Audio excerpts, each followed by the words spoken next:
welcome back. Congratulations if you've made it this far. I would be curious to hear any of your feedback or like just things that you thought as you were listening along or reading along for those of you that have the book, which also I'm going to post below in the description if you are interested in getting it. Today I just wanted to share a little bit about why I created The Lady in the Color Clocks as well as a fun giveaway. So why I created the Lady in the Color Clocks. The first question I get a lot is, who does Jamie resemble, or who does Miss Lenora resemble, or like that kind of thing. And as you read in the back of the book, I think I state somewhere that it basically represents it's not just like one person represents one thing, but like if you think of like, we're just going to talk about the body of Christ for an example. Many as the one and one as the many.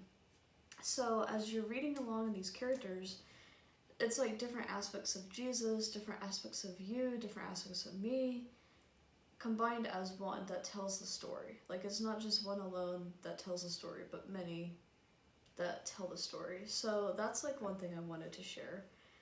The other thing is, it's quite fascinating. I love doing my creative process with Jesus. Like it's just the best. It's so inspiring. And the way The Lady in Color Clocks actually came about was, there are fun little snippets of things in there that like are like throughout my childhood, or like the lesson of time for an example, which is constantly evolving. What is time here as a linear versus time as a whole, which is like, I think there was one part in the book, this is a fun little snippet. I wanted to add this into the book, but I decided not to because I didn't want to take away from we stand in time because of the one who is outside of time. There was originally going to be another quote in there that was going to say, time is a slowed down version of what is condensed in heaven. So while we are here experiencing the past or the present or the future one at a time, it's all happening all at once in the spirit. Definitely not trying to make this like a whole like teaching thing as far as spiritual stuff goes, but it totally actually plays a massive role in this book.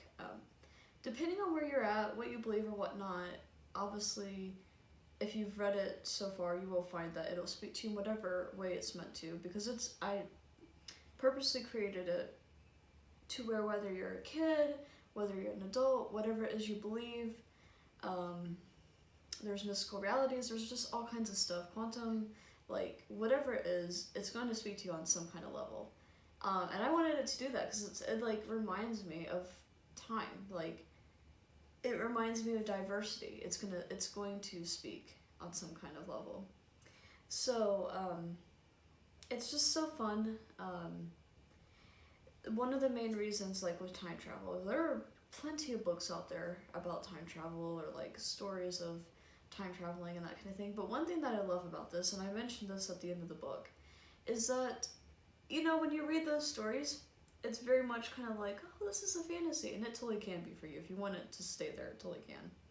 But as I mentioned at the end of the book, like, perhaps there have been moments that have happened to you that you wouldn't have wanted to happen to you. Obviously, you can't change that, but the outcome to that story can be one that tells of his glory. So it's like this beautiful thing. They're traveling in time, and that one of the main components of this book is Jamie and her family. Jamie represents creativity, wonder, childlikeness, having an imagination, thinking outside of the box. There's just so many diversity, so many things that she represents. Miss Lenora reminds me a lot of Holy Spirit. And just that fun family dynamic that you can be one of facts but also one of faith. Like, so they're obviously traveling to different moments of time where her mom, dad, and brother lost their creativity and wonder, where they cut off parts of who they were because they were expected to show up as something different than what they were meant to. And I've just seen it so much within myself, within others, that one way or another we've all been in that space. We've all been in that space where we've had to be what we weren't meant to be, or you know, like things happen. And a lot of people say, oh, my past is who I've become, or this is just who I am, that's never going to change. And I'd like to say that that's not fully the truth. Yes, your past is a part of your story, but it isn't what ultimately defines you. Like, it doesn't stop there. The present and the future are also happening, or about to happen. So I'd like to say that, like, that's not the full case. And the other, which I totally just lost my train of thought. Oh yes, so that you can't change and you're set in your ways, that kind of thing. There is always opportunity to go further, to grow. It is just having that mindset. Whether you're 20, 40, 60, 80, I know people of all sorts of ages that are constantly developing and going after dreams or taking big steps into the unknown. Like Jamie, like for an example, when she's in this place called Pioneering, a space that she's never been to before, but yet there's this thing in her that says, let's go. Because there's something in her that was like, she's constantly evolving. And Jamie doesn't like change, and a lot of us, at the core of who we are, kind of do not like change either, because it keeps us in this space of uncomfortability. There's so much more that I could say about this book. I don't want to make this video super long, but just a cool, like, fun thing. Normally, as a writer, you have an outline before you write the book. Normally, as a writer. There are other ways to do that, of course. But one thing I loved about this book is it actually kind of developed as I went along. There was no, like, okay, this is going to happen here, this is going to happen there. There were a couple moments where I was like, oh, this could totally go at the end, this could totally go somewhere here in the middle, but it actually evolved as time in the present, like, continued on. So this is one of those, it honestly, it's just fun, because it's totally different than how I've ever written, having that, like, fantastical aspect to it. Super duper love it. I've been asked if there will be a number 2.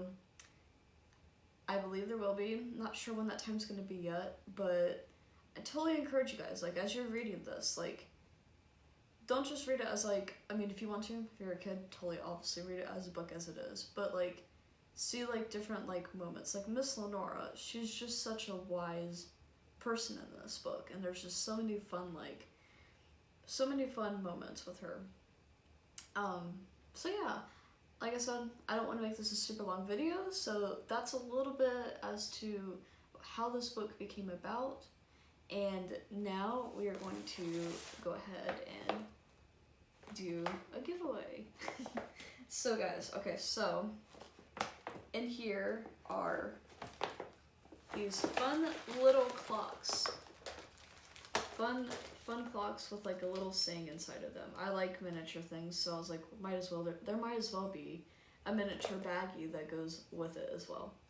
So the only thing that you have to do is to either like or comment on the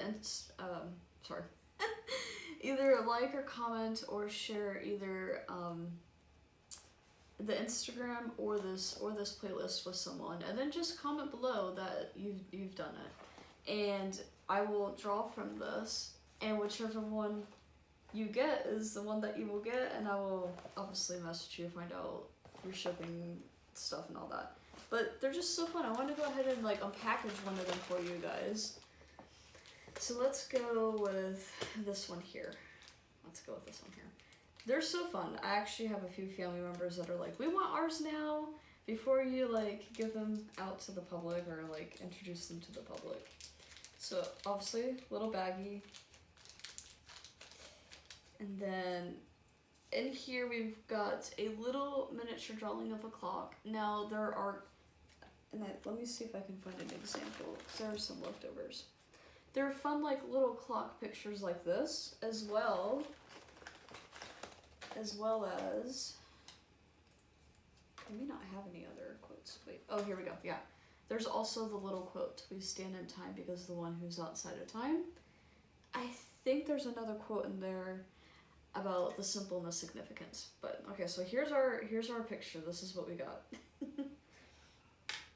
And this is the clock that is going to be gifted to whoever is able to comment below that they've shared, liked, or commented on the Instagram, which I will post below. But this is I really like this clock, actually.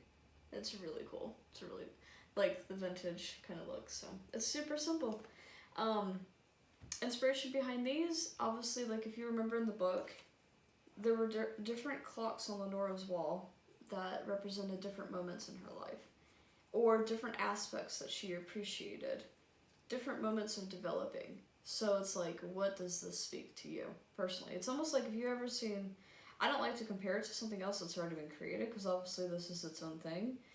But if you've ever seen like the key necklaces, they all have like a meaning and you gift them along kind of thing. Like whatever this could be for you. What is a word that stands out to you in your life or in this season that could remind you, like what could this remind you of kind of thing. So awesome, guys. Thank you so much for joining in. Congratulations again to all of you that have made it this far, and I will announce the winner on Instagram. So I will see you guys then, and have an awesome rest of your